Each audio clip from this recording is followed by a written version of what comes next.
अस्सलामुअलैकुम दोस्तों, कैसे हैं आप सब। मैं आप सबको यूट्यूब चैनल इंग्लिश लिटरेचर पर वेलकम कहती हूँ। हम जो नॉवल डिस्कस कर रहे हैं उसका नाम है how to get filthy rich in rising Asia, जिसको लिखने वाला है मोहसिन हामिद। हम लोगों ने इस नॉवल का इंट्रोडक्शन कवर कर लिया था एंड देन चैप्टर नंबर 1 को हम लोग कवर कर चुके थे।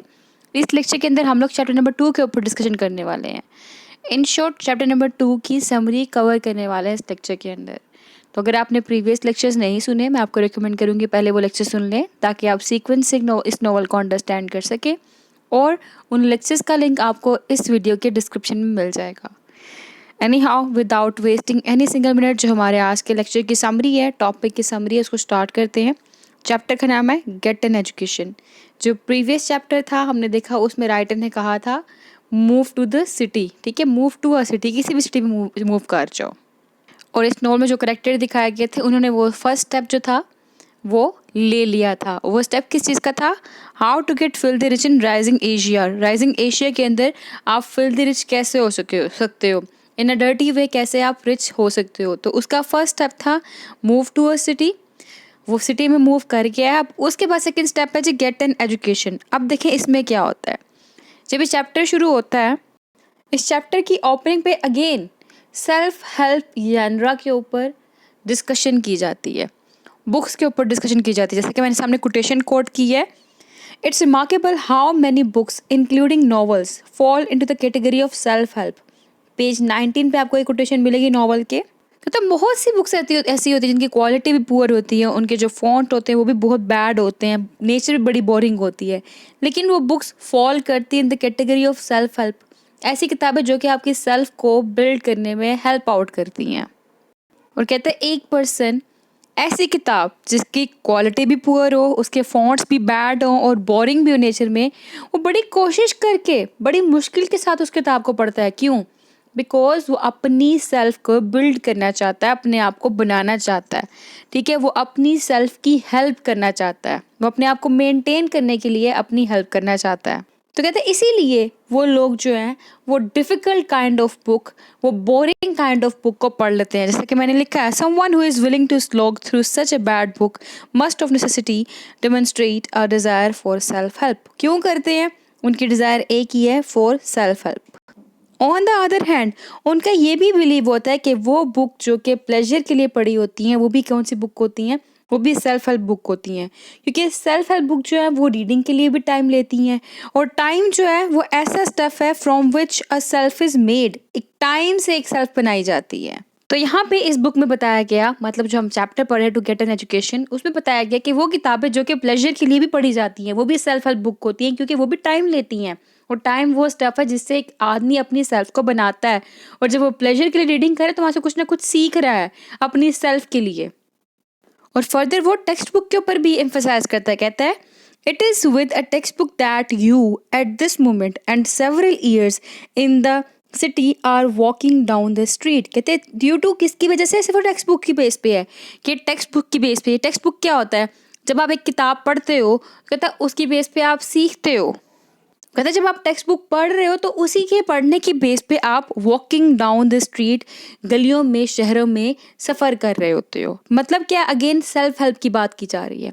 ठीक है, मतलब जैसा कि हमने देखा जब चैप्टर नंबर 1 शुरू हुआ था तब भी बुक के ऊपर इसने डिटेल डिस्कशन की थी। अब भी जब ये चैप्टर स्टार्ट कर रहा है तो चैप्टर के ऊपर इसने पहले डिस्कशन की है, मीन्स इसने बुक के ऊपर सेल्फ हेल्प जनरा के ऊपर डिस्कशन की है कि वो क्या चीज़ें होती है जो कि सेल्फ हेल्प के अंदर आती हैं। ऐसी किताबें जो कि आपको सेल्फ को बिल्ड आउट करने के लिए हेल्पफुल हो, वो सेल्फ हेल्प बुक्स होती हैं। इसके बाद नरेटर जो है वो बताता है सिटी कैसे की है, कि जिस सिटी के अंदर फैमिली मूव हो चुकी है वो सिटी कैसे की है, अब उसकी बात की जा रही है। याद रहे, जब भी हम टेक्स्ट बुक पढ़ते हैं तो टेक्स्ट बुक के अंदर यहाँ पे जो नरेटर है वहाँ पे यू की बात की जा रही है। मतलब तुम सिटी के अंदर मूव हो चुके हो, तुम्हारी इतनी बहनें हैं, तुम्हारे इतने भाई हैं, तुम ये कर रहे हो, तुम एजुकेशन के लिए जा रहे हो, सो ऑन। मतलब राइटर ने ऐसा क्यों लिखा? ताकि राइटर आपको इन्वॉल्व कर सके इस स्टोरी के अंदर, और जब भी आप स्टोरी पढ़ रहे हो तो आपको लगे कि सारा कुछ आपके साथ हो रहा है। और फर्दर बताया गया कि सिटी के अंदर जो पब्लिक ट्रांसपोर्ट थी वो बहुत पुअर कंडीशन में थी, बहुत ही पुअरली चल रही थी पब्लिक ट्रांसपोर्ट। इसके अलावा सिटी को इस तरह से डिज़ाइन किया गया था कि यहाँ पे पुअर और रिच एक दूसरे के साथ ही रहते थे, एक दूसरे के करीब करीब रहते थे। अब वो पर्सन जो कि सिटी में आया था, अब उसका एडमिशन करवाया गया जी, वो स्कूल में गया है। कहते हैं आप स्कूल पहुँचे हो और स्कूल पहुंचने के बाद क्या है, आपके साथ 50 स्टूडेंट्स और हैं क्लास के अंदर, और टीचर सबकी मदद करे ड्रिलिंग में। ड्रिलिंग क्या होता है कि बार 2 1 आर 2 2 2 आर 4 जब कहा जाता है ना, ये ड्रिलिंग होती है कि एक बात को बार बार दोहराना। तो कहता है आपको ड्रिलिंग के अंदर जो है ना टीचर हेल्प आउट कर रहा है, और आप क्या कर रहे हो, मल्टीप्लिकेशन कर रहे हो, टेबल्स पढ़ रहे हो अगेन एंड अगेन। अचानक से क्या होता है, आप सारी क्लास के अंदर बैठे हो, जब आप ये मल्टीप्लिकेशन की ड्रिलिंग कर रहे हो, अगेन एंड अगेन दोहरा रहे हो, तो गलती से आप गलत आंसर दे बैठते हो। और जब नरेटर ने गलत आंसर दिया, फिर क्या हुआ, टीचर था रेबेलियस, टीचर को गुस्सा आ गया, टीचर ने पूछा किसने ये गलत जवाब दिया, और फिर सारे आपकी तरफ इशारा करके कहें कि इसने गलत आंसर दिया, और टीचर जो है फिर आपको मारना शुरू कर दे अपनी छड़ी के साथ आपके कानों पे, ठीक है, एज अ पनिशमेंट, एक सजा के तौर पे। तो यहाँ फर्स्ट सीन डिस्क्राइब किया गया है स्टोरी का। अब इसके बाद क्या होता है, फिर कहते हैं कि उसके बाद वो घर आया है, घर आके देखता है उसकी बहन जो है वो रो रही है। अब बहन क्यों रो रही है जी, ये बेसिकली किसकी बात की जा रही है, नरेटर कह रहा है आपकी। कहता है आप घर आए हो, आपकी बहन रो रही है, क्यों रो रही है, आपकी बहन की इंगेजमेंट कर दी गई है आपके फादर के सेकंड सन कज़न के साथ, ठीक है। और वो जो आपके फादर का सेकंड कज़न है वो 10 साल बड़ा है आपकी बहन से। एंड देन इसके बाद आपकी बहन क्या कर रही है, गाना गा रही है, that mothers in your village sing to their neighbours newborns. अब यहाँ पे मार्जिनलाइजेशन दिखाई गई है, किस तरह से बॉय एंड गर्ल के दरमियान में। लड़का है, उसको एजुकेशन के लिए एडमिशन करवा दिया जी, लेकिन लड़की ऑन द अदर हैंड बाप का कज़न जो कि लड़की से 10 साल बड़ा है, उसके साथ शादी के लिए रिश्ता पक्का कर दिया, ठीक है। उसकी एजुकेशन की फिक्र की बात नहीं की जा रही।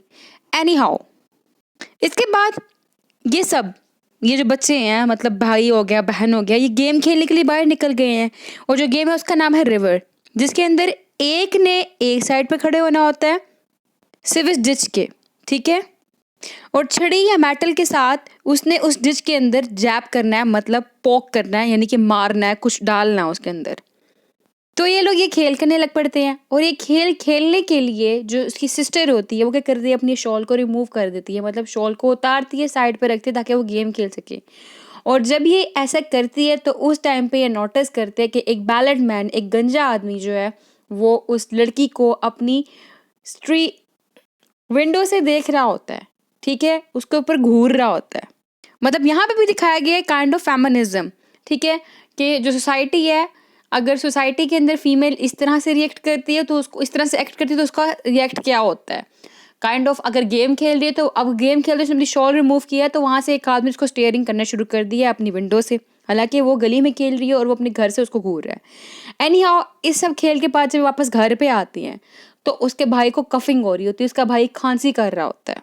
और उसका भाई को खांसी क्यों आ रही होती है, बेसिकली उसका जो भाई होता है वो एक पेंटर की हेल्प कर रहा होता है, जिसको वो मास्टर कहता है, ठीक है। उस पेंटर की हेल्प कर रहा होता है पेंटिंग करने में, और थ्रू आउट द डे वहाँ पे क्या होता है, जो पेंट की खुशबू होती है वो उसके गले में जाती रहती है, जिस बेस पे उसके भाई को कफिंग हो रही होती है। एनी हाउ, इसके बाद जो फैमिली होती है वो डिनर करती है, और उसके बाद ये सब टीवी देखते हैं। और जब ये टीवी देख रहे होते हैं, और टीवी देखते जब प्रोग्राम पे क्रेडिट्स चल रहे होते हैं, हेडलाइंस चल रही होती हैं, तो उस टाइम पे हमारा नरेटर हमें रिवील करता है कि he is the only one who can read, and that getting an education is a running leap towards becoming filthy rich in rising Asia. कहते हैं जब टीवी चल रहा होता है उस टाइम पे सिर्फ और सिर्फ ये नरेटर ही होता है हमारा जो कि पढ़ पा रहा होता है। क्यों? क्योंकि इसने एजुकेशन लेना शुरू कर दी थी, और कहता है एजुकेशन जो था वो क्या, is a running leap towards becoming filthy rich in rising Asia. तो एशिया के अंदर जब रिच होना था उसका सेकंड स्टेप भी इसने ले लिया कि अभी एजुकेशन ले रहा है।